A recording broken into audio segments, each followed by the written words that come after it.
Welcome back to another fantasy video with me, JD. Sorry for the very late upload this week. Had a fair bit going on, and it's always tricky, I think, to time some of these update videos with early games. So we've just had the Essendon draw at time of recording. I've got teams out in about 10 minutes, which I'll try and check on the fly as we go through this. And it's, part of the reason why I've delayed the upload on the fantasy one is I just didn't think there was any trades that were worth doing before this game. If you didn't have day cost, then I've been a fan of upgrading to him for a while, so that's probably came as no surprise. I thought it was better to hold off and actually see what was going to happen with the rookies, some of these outs before talking about trade. So I'll give you a quick idea of what I'm looking at, and then we'll just quickly look at teams, hopefully to see if that changes anything or not. But yeah, the week that was in 1803. Really disappointing, to be honest, mainly because of Marshall. Didn't back up the good week, and I finally had a week where Gone owners didn't have Gone, and man, his score didn't count. I don't think in the end. If it did, it was only just. I think it might have by 2 points over Fisher. So yeah, that's pretty bad. And I probably blundered with my trade-ins. So I went Newen over Garcia, which is probably the big issue from last week. And yeah, I wouldn't be trading in Biggie this week, I think, if I didn't already have him. So I'd probably be doing something a little bit weird and interesting and different. So yeah, and then Graham in for McKercher. So just getting rid of these dead rookies. It meant that I had to hold Sanders, but I thought he'd be the best hold of these. Probably in hindsight, like if She's actually moves forward, which is the talk, then maybe like McKercher was a better hold than Sanders. But I think he was losing more money last week. Did he?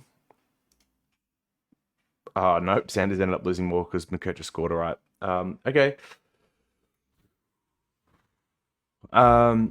What else happened last week that's worth discussing? Oh, yeah. I mean, the other thing that was really annoying is I traded out Williams, obviously, early over Massimo, which cost me both points and money. So it was a bad kind of 50-50 call. Part of the reason why I traded out Williams is just because of the risk of injury.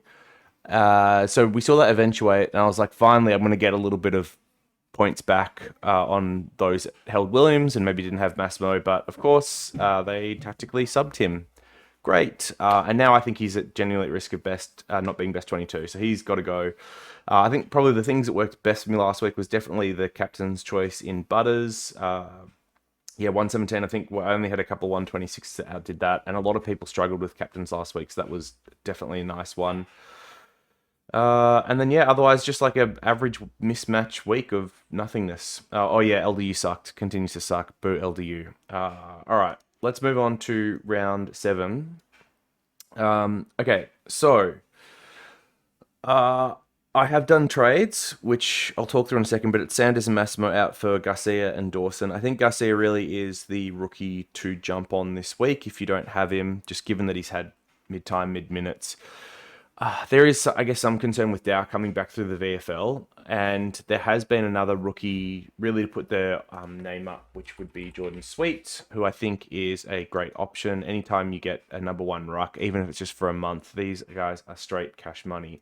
So, look, I could reasonably, I guess, pass on Garcia and get in Sweet as well, although Garcia's got the much lower break even. So I think I'll just play the break even game, get one look at Sweet, and then trade him in next week. But yeah, he's one I probably could bring in instead. Otherwise, yeah, next week we might be looking at Cherry down to Sweet, as good as Cherry's been.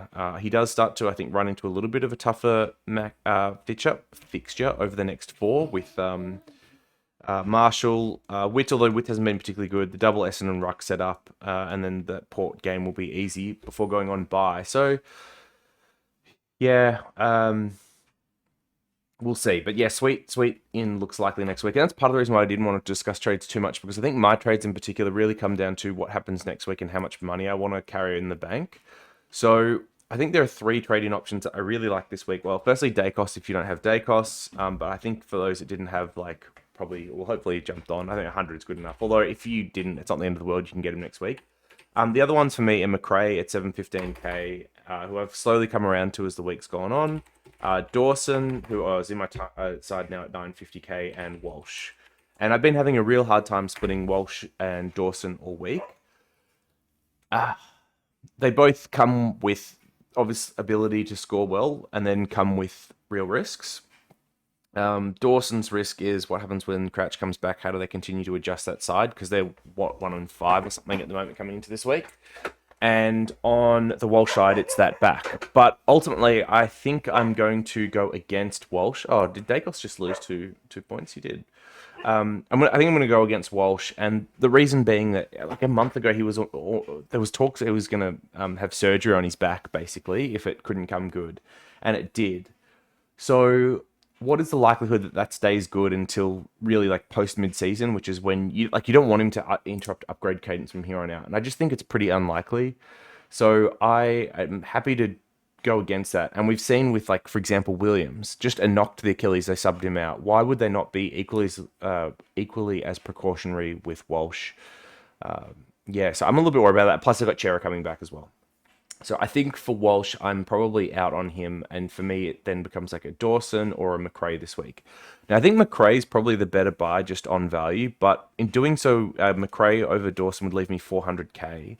And if next week I'm going Cherry down to Sweet, which say gets me another 400k, it puts 800k in the bank. I guess I could put like a Marty Hoare or someone up to any top price guy. Could even trade out my loophole Barnett and put him into a premium, which would be okay. It's just awkward amount of money to like hold over those 2 weeks. And Dawson's obviously got the nice matchup this week against North.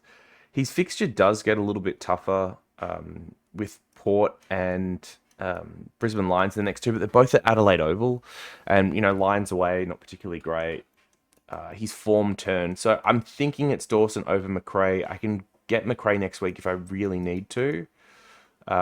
Just if I'm going sweet and whatever. But yeah, the only other thing to think about, I guess, is like Cooper Simpson is named this week and looks like he should play. I don't know, like we'll see with teams whether this is likely to be a sub role or not, but he's been talked up a lot as like a potentially really good rookie. So if you didn't have Garcia, maybe this is the one I'd be looking at jumping on this week. They've got who are they playing this week? I cannot tell you. Bulldogs. I guess it's a tougher matchup, and then Richmond next week is nice. So maybe just wait and see how he goes this week, ideally, and then jump him next week. If you already have Garcia, I'd probably get Sweet this week. That's actually what I'd be doing, and I'd wait a week on Simpson. So important things to, I guess, consider here are the setup for the week. So for those that have Stewart, you've obviously got Howes to loop on. If you still have Howes, that's great. If they're going to rest Yo, I actually hope they do it this week just so I can get Howes score. Like selfishly, if they're going to do that, this would be the week for them to do it. And then we've all got this Reed loophole that we've got to figure out. Now, I'm in a pretty awkward spot where I've got GWS and Saints guys as the ones on my bench. So ideally, I'd see Wilson and Garcia scores and then decide which one of them to loop on. But as you can see, I can't move Harley Reid in. Did I say Harvey? Harley Reid into the midfield unless I take one of these bench guys off. But Harvey Thomas will lock out tonight. So pretty tricky position there as to like what I do. I mean, there must be some other way to like fangle this, right? Like I could no. Like do that. And then like Reed could come on, and then you and I guess you could do that. Does that work? Maybe, but I think I'd like rather field. Oh, I guess what I probably do is look at Wilson's score and Garcia's score. But so yeah, this is the issue, right? Because now how do I can get I can't get like Graham onto the field now. Yeah, this is the really annoying thing. Sorry, just fiddling around. All right, so team should be out. Let's have a look at those. Okay, so Darcy Jones, we know he's yeah, that's for tonight's game. He's live wire, but just have the one game most likely. All right, Hasty is back in, which is kind of interesting. He's probably going to be the sub. I guess Garcia is a risk here as well, so that's probably the one flag here. If he does end up being sub, then I will move him out to Sweet. That's just that's what I'll do. What have we got here? Yeah, so Soldo out, McIntyre, Burton. No, really nothing really of relevance there, I don't think. Okay, I'm gonna do this quickly. There's no deep thinking. Sorry. Wardlaw kind of expect back. Hardenman we already knew as a potential inclusion, and this is going to be the interesting thing. He's a hard back, so half back, not a hard back. Well, he's a hard man, but not a hard back. So what do they do with Fisher in this mix as well? Ooh, Drury is looking painfully like he could be the sub there, but I actually think it'll be Phillips. So what I think happens is that Hardeman takes Fisher's role and Fisher takes Sheasel's role and Sheasel moves up to the midfield. That's like the ideal dream here. And you have like McKercher, Fisher, and Hardeman running off half back. You got Bailey Scott coming back. You've got Sheasel floating back as necessary. I'm not sure if they'll actually do this. Like this is more my wish, just because I'm holding Fisher everywhere than I think it's realistic.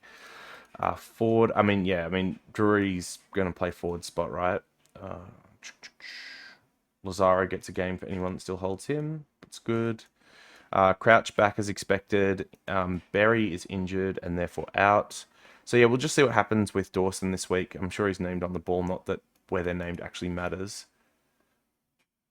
Why can I not see him? Oh, he's named on a wing. But yeah, I expect to see him floating back, hopefully. And it is a risk going on him.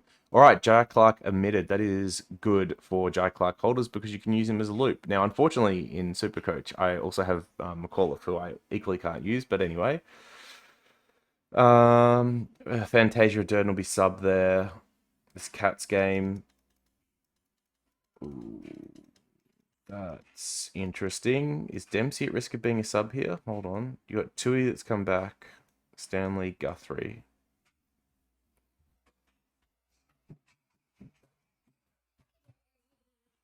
No, that little man. See you, bud. Have a good one. See ya. I'll come in. I'll come in and give you a kiss. You go jump into bed. No, no.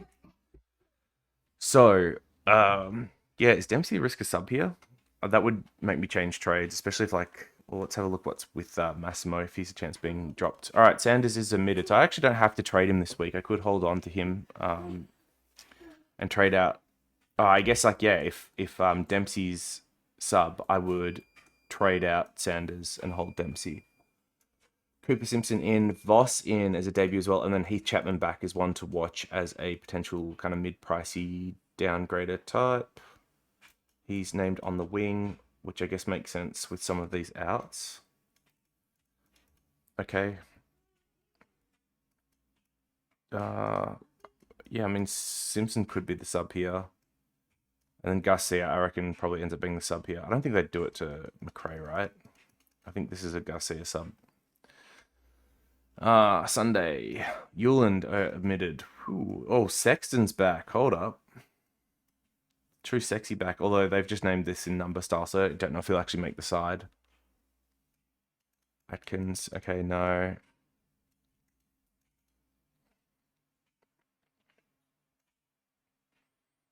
Oh, Edwards, right? Does that mean I've got to be careful with my Oh no, it's Harry Barnett. I don't even know my players' names. Whoops. All right. No, okay, that's fine. Loop's fine. Jack Cully as a match. So he must be like ready to be back from his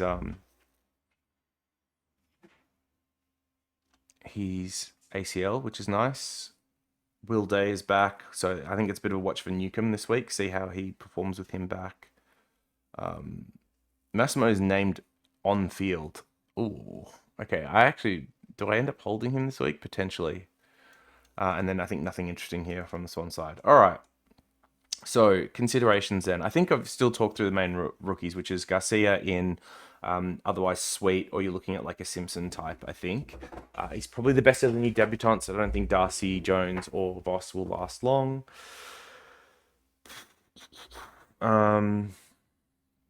Trade outs, yeah, I mean, I think you probably get rid of... Oh, wait, hold on. Like Williams was named, right? Didn't even look at that closely. Where are the Blues? Yeah, they're going unchanged. Oh, yeah, Williams fine. I think you can probably hold him then if you really want to.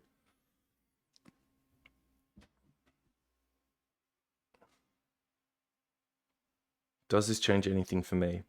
Not really. I think I just have a look here. I'll be waiting and seeing, making sure I can do my reverse trades. I've got them in the right spots. But with Sanders not being out, I'm not worried about him losing money. So he can obviously wait a week if required, or I could even reverse and loop him on. But it wouldn't work for Garcia, right? But I can trade out Dempsey over. I can trade out Dempsey over Sanders if required. If he ends up being sub, which he won't, I can take Massimo back in if required as well, which is nice. Okay, I think that's about it. Yeah, next week's going to be interesting for targets. I think you got Bontempelli, who's been dropping a fair bit. He'll be like 700s. Sarong, I think, has probably turned the corner. He's still a bit high, as much as I'd like to grab him in. Tigers next week. That's nice. This run's like reasonable up until the bye. He's still got 2 Tigers games. Yeah, otherwise that's it. Like, once again, sorry for the slow upload. I know people have been asking, or like just interested in what I'm doing. Oh, VC this week will be Marshall with against Sweet. Definitely run the gambit on that, and then I'll try and figure out the captaincy option after that one. All right, I think that's everything for this week. Oh, I wish I could get Howes on. That's a shame. And like everyone's playing. Oh, painful. But at least his cash gen will be restarted. That'll be handy. All right, that's everything for me this week. Thanks as always. I'm going to try and rush to get this up before the 7 o'clock game or 7:30 game, and I'll see you next week.